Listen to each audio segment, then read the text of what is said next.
Hello people, couple of things I picked up today, which I thought you might be interested in seeing.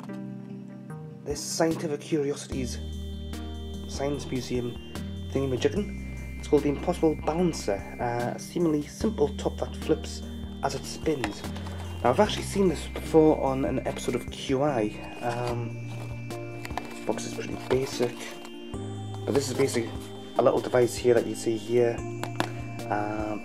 You spin it around and it actually flips itself up and over and continues spinning, but I believe it actually spins in the opposite direction if I remember correctly.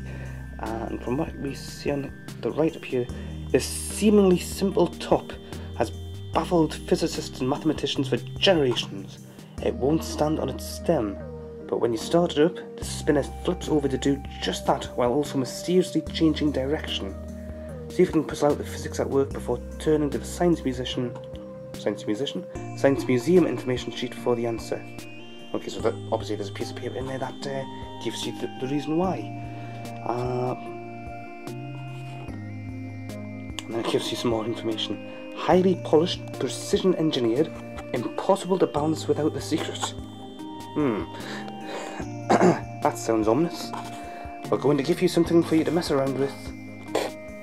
But we're not actually going to tell you the solution, unless of course you read the solution sheet first, which is a bit of a cheat I suppose. Apparently it takes up to 2 minutes for the spin to wear out. And it works by science to look like magic.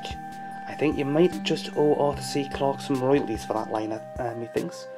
Or at least having taken influences from Arthur C. Clarke there. 8 years up, please retain the packaging for future reference.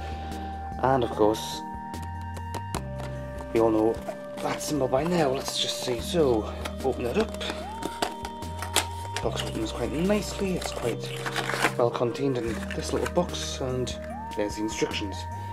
There. That went away further than I thought it would. So let's just see. So, what we have here, and the camera might need a little bit of focusing. Quite cool to the touch. As you can see, it's not solid. You've got the stem here. And by not solid, I mean it's not. Okay, it's just basically an empty section inside here. And you've got a curvature. You can see a point right there, which may or may not be picked up on by the camcorder. But it is absolutely perfectly round. It just looks. You can see the tip there. All the various colorations. It'll probably look better on a big screen or something, but so let's just see. They say it will not stay balanced on its tip, which it obviously won't. So let's just try that again. And no, it will not. No matter what I do, it just falls over and then rocks back and forth. And it just seems to continue doing that. Now that's obviously not the point of what this thing is for. It's supposed to be basically spin around, so I'm going to spin clockwise and it's going to go flying off the edge. So let's see, maybe if I just do it a little slower like that, and then, oh yes, you can definitely see it's turning around, although I probably don't have enough space here. Nope, definitely not enough spin on that to make any real difference, but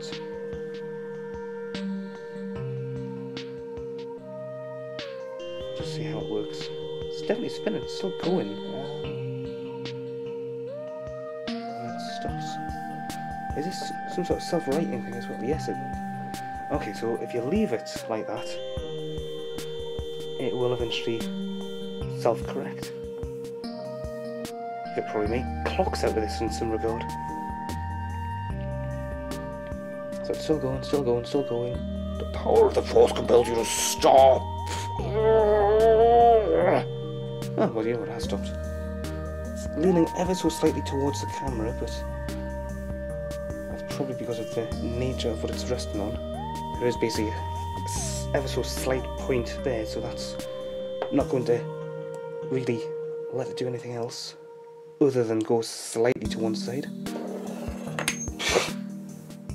I'll try counterclockwise, maybe that way. Whoa! whoa, whoa, whoa, whoa, whoa, whoa, whoa, whoa.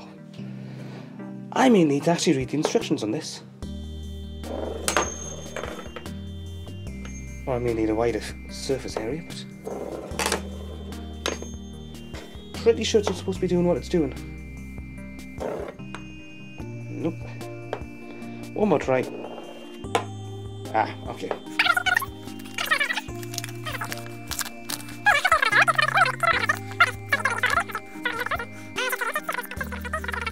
Oh, so it was doing what it was supposed to be doing.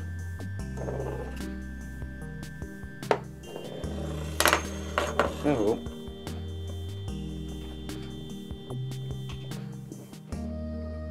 So it is doing exactly what it was doing before. So by sheer luck, that time around I was actually able to make it spin around in a more controlled area, whereas before it was literally going all over the place.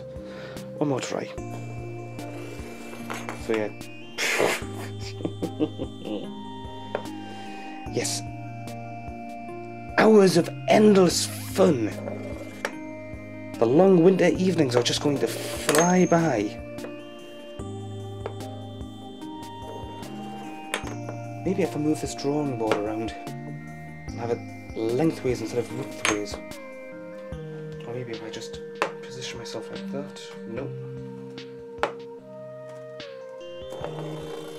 Oh, there we go. Bit more success. Oh, hey, it bounced on its sock for a second there. It is possible. So what does it do? The impossible bouncer spins like a normal top before flipping upside down and spinning on its stalk. When it flips over, it begins to rotate in the opposite direction. So out of all the spins I've had, I've managed to get it to do that briefly once. Oops. Let's see if I just... maybe if I do it that way. No, that does nothing whatsoever. Yeah, I just don't have the surface area for this, do I? Whoop, I did it for a sec. Maybe if I just... no. A harder touch like this, basically it means it spins off faster to one direction, so a lighter touch just makes it do that. Okay. So a lighter touch overall, but still more spin, and it still goes off. Well, that's a bit more like it. Will it actually go into the stalk? No. Oh, no. One key to the impossible bouncer's behaviour is its friction between the body and the surface on which it spins. Try spinning the top on different surfaces to see how each affects its behaviour.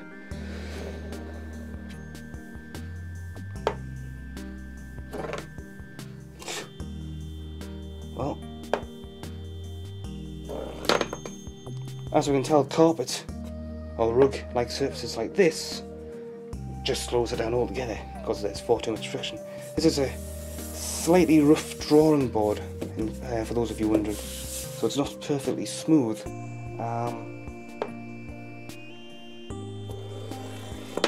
But it does do a pretty decent job.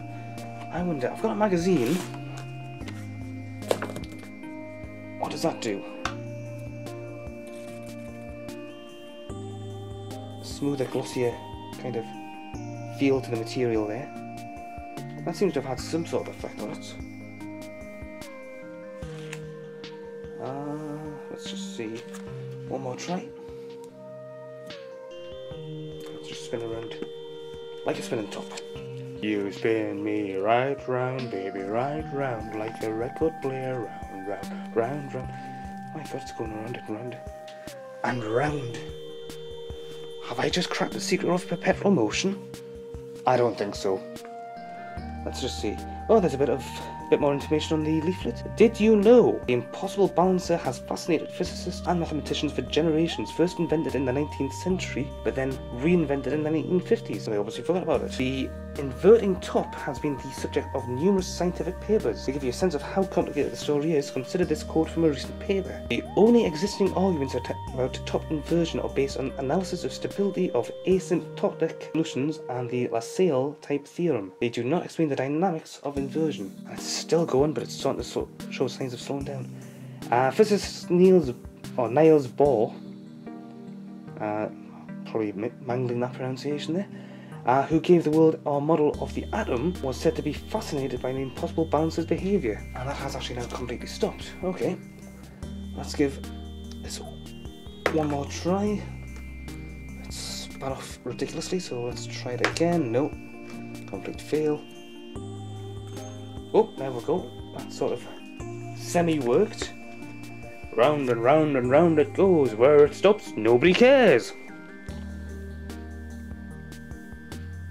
So presumably if you want to know the actual solution to this, it's not actually on the leaflet that comes in. Let's just see.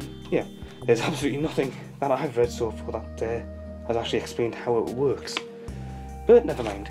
Nice little toy. Nice little amusing little novelty thing. Something that you can put on your shelf, I suppose, if you've got a proper little display, and maybe bring it out for parties just as a sort of do you know what the hell this does sort of thing. Or try. Nope, doesn't want to know. Oh well, I'll just move that out of the way, and I think I'll move on to something else, because that was one of two things here. I'll just leave that there. The other thing I got was this sky tracer, again from the Science Museum. Light up the sky, capitals up high, then flies down shining. So you can see the idea here. It's got flappy little wings, obviously something to attach a rubber band to, and an LED, presumably so you can find it. Let's see what else it tells us. The sky tracer is fired into the sky by a catapult, then spins back down like a helicopter. Launch in the dark to best enjoy the light show. Catapults high, floats to the ground. LED light makes it magical by night. Not suitable for children under 3. A long cord, not recommended for children under 5. Make your mind up! Adult supervision required. Where am I going to find an adult?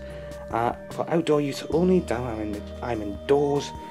Do not aim at eyes or face. What kind of sadist is actually going to aim one of these things at another person? I say that and I realise the comment section in most YouTube videos are full of sadists. Let's see, launch straight up, do not use near crowds, do not use near power lines, do not aim at people or animals, and it's made in China. So does that mean it's China's fault? No, it's the fault of whoever decided to make it in the first place. I felt something shot and hit me in the crotch there. Got instructions.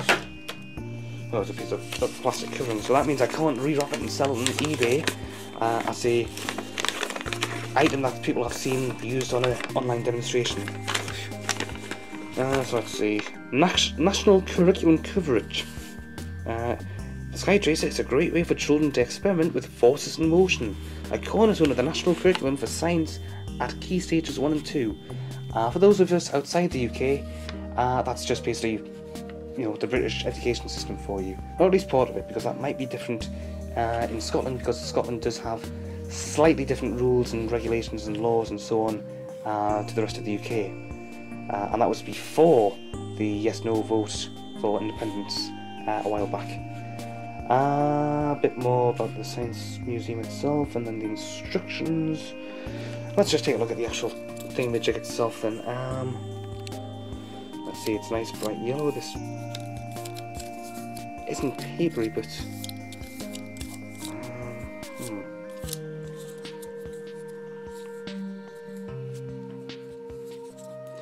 it's not cheap plastic, it's a decent enough construction. You've got a little LED here, you've got a little point for presumably attaching a rubber band on, I assume. I mean, this is presumably just going to flap its wings like a bird and sort of act like a helicopter rotor blade, and some while also doing that. Plastic is a decent enough construction. You've got this little spongy type material here, which has definitely been secured on quite nicely. That's obviously to allow it to have a soft landing. And other bits here. Yeah, I'm definitely going to have a read through the instructions. That looks like you have to unscrew it, presumably to get at the battery for the LED. And then you've got this little, what I've read of the instructions so far do mention a catapult, but Well, let's see now.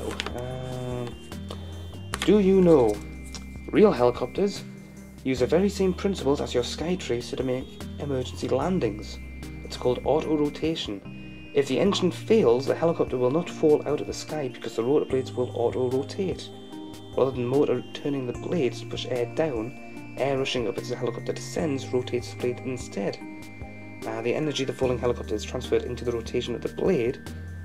With great skill and practice, the pilot can safely land a helicopter using auto-rotation. That's something I didn't know about, and is obviously quite impressive. So, you know, if you have ever felt that a helicopter rider is inherently dangerous, yes, you might be onto something there, but there are obviously safety features in, such as the auto-rotation feature. Well, there you go. Let's see now. How does it work? Here's something I was thinking of earlier when I saw this, but didn't actually mention. I was going to mention it later in any regard. Was that you may have actually made your own version of this as a child during school classes, where you would just tear pieces of paper out of your notepad and then actually recreate this sort of thing yourself. If you've done that, then you know exactly what how that works. So I'll just put that down there. I'll have a little read. The acid band launcher says Skytracer, helicopter, skyward, foot first. Foot first, it's entirely foot is. The initial force sends the copter at high speed, and an orientation that causes the wing to fold flat. You have a little resistance to the air as the copter reaches its apogee. At the highest point in the projectile's flight, its velocity falls to 0. Now the wings can unfurl. The wings convert some of the energy of the fall into a rotating motion. This slows down the descent of the chopper for a gentle touchdown. Let's see. So that's got to be foot first. That has got to be foot first. Yeah. There's no way that I'm going to be able to demonstrate this properly indoors. I'll probably have to go outdoors. But the rest of the instructions do basically confirm that you unscrew that little bit here. Okay, and then open up the rest of the compartment. Well, that gives an idea or two. I'll have a little jump cut and see what I can do about setting up a little review of this outdoors then. Okay, so here we have a shining beacon of light, which is basically the blue LED on the chopper thingamajig, the Skytracer. You can see why it's called the Skytracer, because you're not really going to lose sight of that now, are you? Kind of gives the whole thing a night vision look through the viewfinder. That's probably dazzling you with if I don't hold that at the right angle there. It does look quite nice in a way. What I'll do is I'll just turn the light on, so I've got something to sort of balance it out with. How you turn that LED on and off is basically through this little handle here. Oh, that's where I can actually see my retina's burning now. But you basically turn that one way and the other. The actual slingshot mechanism, on the other hand, is this bit here. Now, you can't use full leverage from this thing. You are literally going to be resting that against your thumb in order to actually fire it off. Okay? If you try holding it anywhere else, it's just going to snap because the plastic here is abominably bad. It's a nice little knot that they've got there. Well, I say knot, but that's not really a knot. It's just held in place quite nicely, but it's a good strong band, so that's not going to snap easily, although this is more likely to snap first before the band does. Yeah. So I'm going to go give this a test, and I'll see you in a minute or so. And I'm back. So I've gave it a couple of tests. I came up with the bright idea of trying it. In my hallway, because I've got quite a long drop from the top of the landing ceiling to the actual hall itself, two-story house. But unfortunately, even with the minimal amount of power I could get put into it to make it go flying up, it just wasn't getting enough time to actually deploy and float down. So I tried it outside in the back garden, and even without putting any care or thought into whether I'd get it back or not, putting as much force as I could into it, it just came right back down like that. Okay, it just doesn't work. Either these aren't long enough, or they've just not manufactured it correctly. So if you do see this, don't bother, it's a failure. If you do see this though, go get it, that works. That is entertaining for, well, that is entertaining in its own right, for what it is. That is entertaining in the same way that, say, the Hindenburg was entertaining. For all the wrong reasons. Ciao!